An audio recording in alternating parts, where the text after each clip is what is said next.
Durante a tua trajetória ali, principalmente ali pelo segurança presente, teve algum dissabor que você viveu ou que algum comandado seu tenha vivido que você falou, cara, eu tenho que mudar isso aí, eu tenho que pesquisar mais sobre isso não pode continuar acontecendo? Então, a gente tem o caso da mochila da Lapa, que é clássico, né? Eu conto isso nos cursos também.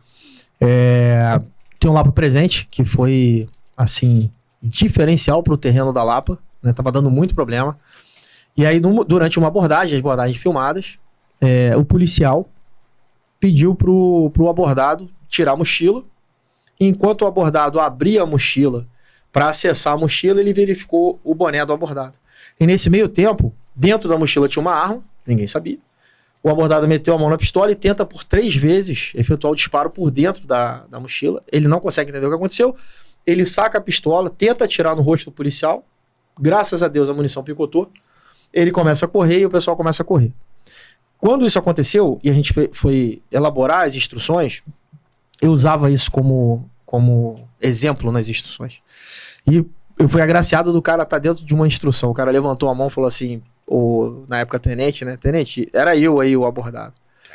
E aí eu falei, pô, legal. Porque... O abordado não, o abordador. Perdão, o policial. Era eu aí. Pô, o abordado ia ficar mal pra galera. Caralho, eu que dei o cheiro não. E aí ele falou assim, ô tenente, pô, eu posso explicar? Eu falei, cara, por favor. Porque, novamente, eu tinha muito cuidado de explicar pra galera o seguinte, cara, eu não tô julgando o policial. Só quem sabe da ocorrência é ele. Mas eu tô estudando o caso de que não vale a pena fazer isso. Ponto. Então a minha sorte foi que a abordagem foi essa, então não criou um clima hostil entre eu e ele. E ele virou e falou assim, chefe, é o seguinte, nessa época, a gente tava abordando tanto essa galera, tal, pô, morador de rua, não sei o quê, que os caras estavam deixando dentro da mochila navalha, seringa contaminada, saco de cocô. Porra, então ele falou, a gente começou a entender que não era pra colocar a mão na mochila. Falei, beleza, foi aquela história, né, explica, mas não justifica. Eu falei, cara, beleza, eu entendo, legal, mas continua não sendo técnico, porque tu botou tua vida em risco. E aí, cara, pra minha alegria, eu tô em casa lendo as ocorrências, porque tinha o resumo de ocorrências das bases, e aí chegou lá, pô, no momento da abordagem foi encontrada uma pistola na mochila do camarada. Eu falei, opa, pô, como é que foi isso aí? Pra minha surpresa, 1 minuto depois que eu acabei de ler, o próprio policial me mandou mensagem e falou, pô, chefe, ia acontecer exatamente a mesma coisa. Porque o pessoal já tinha abordado o casal, chamaram apoio, a gente foi em apoio. Quando a gente chegou pra apoiar, que o policial que já tinha efetuado a primeira abordagem se sentiu seguro, ele falou pro cara, abre a mochila.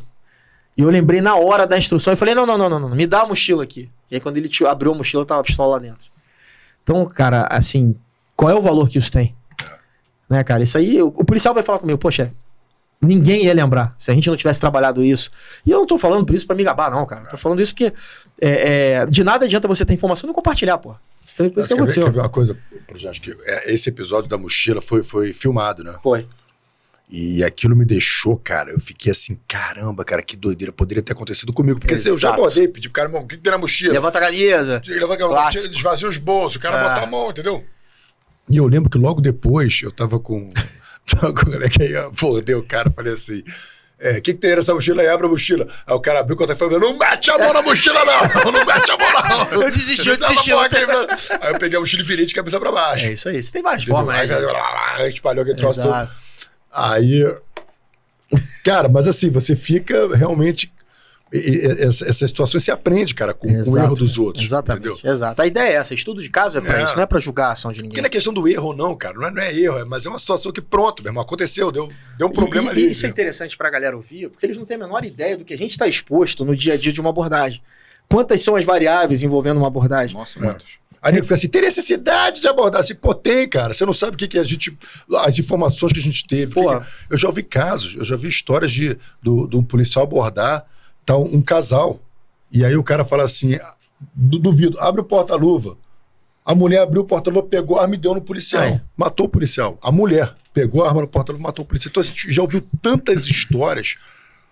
Pô, meu irmão, e a abordagem é um momento muito sensível, né, cara? É importante a gente falar isso, até a título de instrução pra galera que tá vendo o podcast.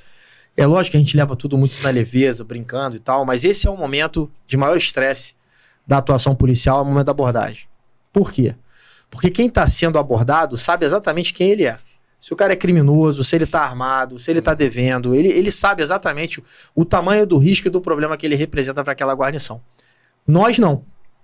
A gente costuma brincar que a gente fala que a gente tem 2 bolas e nenhuma é de cristal para adivinhar. Então, quando a gente chega nesse momento da abordagem, a gente chega com um estresse muito alto.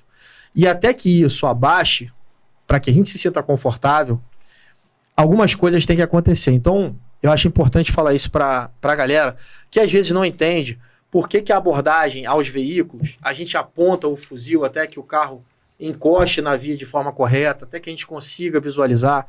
Então, galera, se vocês não quiserem passar por uma pressão maior do que já é ser abordado na cidade do Rio de Janeiro, colaborem. Colaborem em que sentido? Pô, tem uma parada de veículo na rua, tem uma abordagem veicular. Cara, abaixa os vidros, porra, acende a luz interna, abaixa o teu farol, faz movimento tranquilo, não faz movimento brusco, atende o que o policial tá falando. Questiona, porra. Que a coisa vai ficar mais tranquila. A gente tem que deixar claro para a população o seguinte, o policial, ele legalmente investido da missão ali, como o policial militar. O policial militar, ele tem ordem de serviço. A galera tem que entender isso. A gente cumpre ordem, ele tem uma ordem de serviço para fazer abordagens que são aleatórias no trânsito. Isso, inclusive, está previsto no CTB. Você pode fiscalizar, não tem problema. Então, o que a gente tem que fazer? Cara, diminui o risco, cara. Colabora, deixa para você realizar qualquer tipo de ponderação no momento oportuno, quando a pressão abaixou, quando a gente já entendeu que você é um risco, saiu de um risco grande para um risco menor, até eu entender que não tem risco.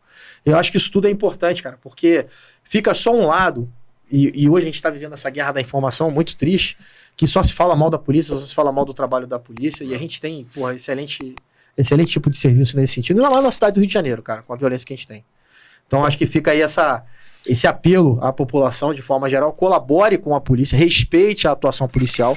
O policial legalmente investido da função dele, ele não pede, ele determina. Aquilo é uma ordem legal. Se eu mandar parar, para. Se eu mandar levantar a mão, levanta.